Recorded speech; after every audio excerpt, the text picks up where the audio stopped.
Ma sœur s'est moquée de moi lors de son discours. Au moins ce n'est pas ma vraie sœur. Toute la salle a ri. Alors je me suis levé, j'ai pris mon fils par la main et j'ai dit, elle est la raison pour laquelle je suis seule aujourd'hui. Elle a retiré les bagues et les a laissées tomber sur la table. Elle a commencé à pleurer. 22h50. Avant de commencer l'histoire, n'oubliez pas d'aimer et de vous abonner à la chaîne pour voir plus d'histoires comme celle-ci. Elle a levé son verre, souri à l'assemblée et a déclaré « Au moins, je ne suis pas une nounou divorcée ». Les rires ont frappé plus fort que les mots eux-mêmes. Tout le monde, mes parents, ses amis, et même certains des miens, ont ri comme s'il ne s'agissait que d'une blague. Comme si je ne venais pas d'être anéanti devant 50 personnes. J'étais figé, non pas parce que je ne pouvais pas parler, mais parce que je savais que si je le faisais, je me mettrais à pleurer. Et je refusais catégoriquement de lui offrir cette satisfaction. J'ai regardé mon fils, assis à côté de ma mère. Il était confus, trop jeune pour comprendre les mots, mais assez grand pour sentir que quelque chose ne tournait pas rond. C'est alors qu'Ellie s'est levée. Le fiancé de ma sœur, l'homme qu'elle devait épouser dans 2 semaines. Il n'avait pas l'air en colère, il avait l'air d'un homme qui venait enfin de prendre une décision. Il s'est dirigé vers moi, m'a pris la main et a prononcé une phrase qui a fait taire toute la salle. C'est grâce à elle que je suis en vie aujourd'hui. Des halètements, puis le silence. Il est sorti, non sans avoir déposé la bague de fiançailles sur la table. Et ma sœur, elle, a commencé à pleurer. Pour dire la vérité, je n'ai jamais voulu aller à cette fête de fiançailles. J'ai essayé de me convaincre que c'était juste de l'anxiété, juste le trac. Mais au fond, je savais ce qu'il en était vraiment. Je ne voulais pas être exposé. Je ne voulais pas entrer dans ce jardin parfait, digne d'un magazine, et avoir l'impression d'être l'exemple à ne pas suivre dont tout le monde chuchote le nom. Mais j'y suis allé. J'ai enfilé la robe bleue qui m'allait encore après le divorce et j'ai relevé mes cheveux en un chignon bas, comme Benji l'aime bien. Il dit que ça me donne l'air d'une princesse. J'ai affiché ce genre de sourire que l'on apprend à porter après avoir passé trop de nuits à pleurer seul dans sa voiture. La fête avait lieu chez mes parents à San Diego. Ils avaient mis les petits plats dans les grands, des guirlandes lumineuses dans les arbres, un bar à cocktails artisanaux et un duo de jazz jouant une douce musique de fond. Tout semblait parfait. C'est toujours le cas quand il s'agit de Callie. Callie est ma sœur cadette de 6 ans. Elle est grande, mince et d'une sophistication impossible. C'est le genre de femme qui s'exprime avec une efficacité redoutable et qui gagne les disputes avec un sourire. C'est aussi le genre de personne qui sait comment vous blesser avec un compliment, et je sais de ses coupures depuis des années. Mes parents ont toujours fait de la place pour son génie, major de promotion, diplômée à 21 ans et vice-présidente du marketing à 28 ans. Elle portait la confiance en elle comme un parfum, tout le monde la remarquait quand elle entrait dans une pièce. Moi, en revanche, j'avais eu un bébé à 27 ans, quitté mon emploi pour l'élever, puis regardé mon mariage s'effondrer tout en travaillant comme nounou le jour et en nettoyant des Airbnb la nuit juste pour payer les courses. Les gens disaient que j'étais résiliente. Ce qu'ils voulaient dire, c'est que j'avais l'air fatigué. Pourtant, je suis venu à sa fête. Je suis venu parce que Benji voulait y aller, il adore sa tante Callie, qui lui achète des jouets bruyants et le laisse manger des bonbons au dîner. Il ne connaît pas les choses qu'elle a dites, il ne voit pas ses regards. Pour lui, elle est juste amusante. Je suis aussi venu parce que ma mère me l'a demandé, espérant éviter toute tension et voulant une photo de ces 2 filles réunies. Si je suis honnête, je suis aussi venu pour Ellie. Ellie était le fiancé de Callie. Il était chaleureux d'une manière discrète, calme et observateur. La première fois que je l'ai rencontré, il m'a demandé comment j'allais, et quand j'ai répondu « bien », il a attendu, comme s'il savait que ce n'était pas vrai. Personne ne fait jamais ça. Il y a eu un moment, 1 an auparavant, avant que Callie et lui ne deviennent sérieux. Nous étions seuls dans la cuisine lors d'un barbecue familial. Il m'a demandé comment je m'en sortais après le divorce. J'ai dit, je ne sais pas comment recommencer à zéro. Il m'a regardé dans les yeux et a répondu, tu l'as déjà fait. C'était tout. Une phrase. Mais j'y ai pensé pendant des jours. Puis il a commencé à sortir avec Callie, et j'ai enfoui ce sentiment au plus profond de moi. À la fête, je suis resté en retrait, les mains sur les épaules de Benji, regardant les gens papillonner avec leurs verres, échangeant des histoires de réussite et des projets de vacances.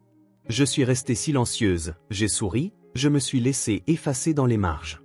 Lorsque Callie s'est avancée avec Ellie pour porter leur toast, elle était radieuse dans une robe de cocktail blanche qui coûtait probablement plus cher que mon loyer mensuel. Elle a pris le micro avec aisance, riant, remerciant tout le monde, disant à quel point elle avait de la chance d'épouser un homme aussi parfait. Et puis elle m'a regardé. Ce n'était que pour une seconde, mais je l'ai senti. Cette lueur de malice. Je savais que quelque chose se préparait, je ne savais juste pas que ce serait aussi cruel. Certains d'entre nous ont pris des chemins différents, a-t-elle dit. J'ai gravi les échelons et Nora, eh bien, elle est devenue une nounou divorcée. Mais bon, au moins je ne suis pas les deux à la fois. La foule a ri bruyamment, naturellement, comme on le fait quand on pense qu'une blague est inoffensive. Mais ce n'était pas inoffensif. C'était un couteau, et elle l'a remué avec un sourire. Ma mère avait l'air horrifiée, mon père a haussé les sourcils sans rien dire. Ellie n'a pas ri. Il m'a regardé, et j'ai détourné le regard parce que je sentais à nouveau cette brûlure, cette vieille honte familière.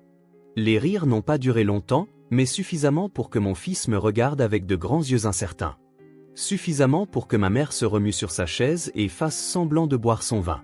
Suffisamment pour que Callie se prélasse dans le moment qu'elle avait créé, mon humiliation livrée avec charme, déguisée en trait d'esprit. Je suis resté immobile, essayant d'empêcher la chaleur de mon visage de monter jusqu'à mes yeux. Je me suis concentré sur Benji. Son innocence était mon point d'ancrage. Il a levé la main pour prendre la mienne, sentant peut-être que le silence autour de nous avait changé. « Pourquoi ils ont ri, maman ?» a-t-il demandé. J'ai serré sa main et lui ai souri. Parce que parfois, les adultes oublient d'être gentils. Callie a continué son toast, imperturbable, remerciant nos parents, plaisantant sur les chaussettes d'Ellie, et terminant par un hommage élogieux à leur avenir. Tout le monde a applaudi, levé son verre. Je n'ai pas bougé. Mon père évitait mon regard, ce qui me disait tout, il aimait l'ambition de Callie, il aimait qu'elle le fasse bien paraître. Ellie se tenait à côté d'elle, raide, les yeux non pas sur la foule, mais sur moi. J'ai remarqué la façon dont sa mâchoire s'est crispée quand Callie a prononcé mon nom, la façon dont sa main a quitté la sienne après la blague. Il ne riait pas, il ne souriait pas. Il restait là comme s'il regardait un train dérailler au ralenti. Je ne m'attendais pas à ce qu'il me défende, c'était sa fête, sa scène. Mais une partie de moi voulait que quelqu'un dise quelque chose, qu'on reconnaisse que je venais d'être transformé en chute de blague. Mon frère, Mika, s'est approché de moi quelques minutes plus tard. Il s'est penché et a chuchoté « Ça va ?» J'ai hoché la tête. Il a jeté un coup d'œil vers la table d'honneur, elle a toujours été comme ça. Tu le sais. J'ai hoché la tête à nouveau, car je le savais. Callie avait passé sa vie à faire de moi l'élément de comparaison qu'elle utilisait pour se sentir mieux. Elle ne me détestait pas, mais ne m'aimait pas non plus. J'étais juste un miroir qu'elle utilisait pour garder son reflet propre. Mika a soupiré. Si ça peut te consoler, elle perd des points auprès d'Ellie à toute vitesse. Il ne t'a pas quitté des yeux depuis le toast. Je ne voulais pas croire qu'une partie du regard d'Ellie puisse être autre chose que de la pitié. Je ne voulais pas espérer quelque chose que je ne pouvais pas me permettre de vouloir. Mais je la sentais aussi, cette tension silencieuse qui vibrait dans l'espace entre nous. J'ai observé Ellie du coin de l'œil. Il a chuchoté quelque chose à Callie, qui a souri, hoché la tête et s'est retourné vers ses amis. Ellie ne s'est pas rassis. Au lieu de cela, il s'est éloigné de la table d'honneur et a commencé à se diriger vers moi. J'ai eu l'estomac noué. Il a traversé les groupes d'invités rieurs et s'est arrêté devant moi. « Tu vas bien ?» a-t-il demandé, la voix basse. Je voulais mentir, mais je n'ai pas pu. « Non » ai-je répondu. Son visage s'est adouci. « Je suis désolé qu'elle ait fait ça. » J'ai répliqué, « C'est ta fiancée. » Il a marqué une pause avant de dire, « Ça ne veut pas dire que je suis d'accord avec elle. » Nous sommes restés là un instant, le bruit de la fête étouffé par ce qui passait entre nous. Ce n'était pas romantique, ni nostalgique. C'était quelque chose de plus dangereux, c'était vrai. « Tu n'aurais pas dû venir » a-t-il dit. J'ai admis que je ne le voulais pas, mais que je pensais que cette fois serait différente. Callie l'a appelé depuis l'autre bout du patio, la voix mielleuse et légère. « Ellie, bébé, viens faire des photos. » Il a regardé dans sa direction, puis m'a regardé à nouveau. « J'arrive tout de suite. » Je l'ai regardé s'éloigner, mais quelque chose en moi avait changé. La façon dont il m'avait regardé, le fait qu'il n'ait pas ri, qu'il se soit interposé entre moi et ses mots, cela a remué une partie de moi que je croyais enterrée. La soirée s'est poursuivie, floue autour de moi. Les gens sont passés à autre chose après le toast, remplissant leurs verres et posant pour des photos. Mais quelque chose s'était fissuré sous la surface. Je me suis assise sur le rebord du muret du jardin pendant que Benji courait autour d'une fontaine avec un autre enfant. Ellie n'est jamais revenue de notre côté. Je l'observais poser à côté de Callie, sa main lâche dans la sienne, son sourire forcé. Elle n'arrêtait pas d'ajuster sa veste comme une styliste plutôt que comme une fiancée. Il ressemblait à un homme que l'on fait poser pour une vie dont il n'est plus sûr de vouloir. Chaque fois que nos yeux se croisaient, je détournais le regard, non par culpabilité, mais par confusion. J'avais passé des années à faire taire mon instinct pour maintenir la paix, mais j'en avais assez que ma force soit mesurée par ce que je pouvais endurer sans craquer. Alors je me suis levé. Je n'avais pas prévu de dire quoi que ce soit, mais je me suis retrouvé à marcher vers Ellie. Il m'a vu le premier et est sorti de la ligne de photo. Callie a semblé confuse, puis agacée. Je me suis arrêté à quelques mètres. Je ne veux pas que cela devienne une histoire, ai-je dit. Quoi que tu ressentes, je ne veux pas que ce soit une réaction impulsive que tu regretteras demain. Il m'a regardé intensément. Je ne le regretterai pas. J'ai avalé difficilement. Elle est ton avenir. Vous construisez une vie ensemble. Il a répondu, non. Elle construit une image. Je n'ai fait que figurer dans le cadre. Cela a frappé fort. Elle t'aime à sa manière, ai-je dit. Elle aime la version de moi qui rend bien à côté d'elle, a-t-il répliqué. Mais toi, tu as vu la version de moi que personne d'autre ne voyait, et tu n'as pas détourné le regard. Sa voix était calme et posée, celle de quelqu'un qui a fait la paix avec une décision bien avant de la prononcer à voix haute. Je ne veux pas faire exploser ta vie, ai-je dit. Il a secoué la tête. Tu l'as sauvée. Il y a 2 ans, dans ce parc, quand j'étais au plus bas, tu ne m'as pas traité comme si j'étais brisé. Tu t'es assise avec moi. Tu as écouté. Personne d'autre ne savait ce que je traversais. Et tu n'as pas eu besoin de tout savoir pour t'en soucier. Tu es juste resté. J'ai murmuré que ce n'était pas grand-chose. C'était énorme, a-t-il dit. J'étais prêt à abandonner. Tu m'as donné une raison de ne pas le faire. Je ne m'étais pas rendu compte que je pleurais avant de sentir les larmes sur mes lèvres. La voix de Callie a coupé le moment. Ellie, qu'est-ce qui se passe? Il s'est tourné, mais ne lui a pas répondu. Au lieu de cela, il a sorti l'écrin de sa poche, l'a ouvert, a regardé la bague, puis Callie. Je ne peux pas épouser quelqu'un qui pense que la cruauté est un trait d'esprit. Il s'est tourné vers moi, je suis désolé d'avoir mis autant de temps. Puis il a fermé la boîte, l'a posée sur la table, et Callie est restée figée, les yeux embués, sans voix. Ellie m'a lancé un dernier regard, qui disait tout et ne promettait rien, et a franchi le portail. Le silence s'est accroché à tout après son départ. Callie se tenait au centre, figée comme une actrice dont on aurait coupé les projecteurs. Ma mère clignait des yeux rapidement, mon père avait les bras croisés. Personne ne savait quoi faire. Je me suis agenouillé près de Benji. On rentre? Callie a finalement craqué, laissant échapper un sanglot brutal, entouré immédiatement par ses amis.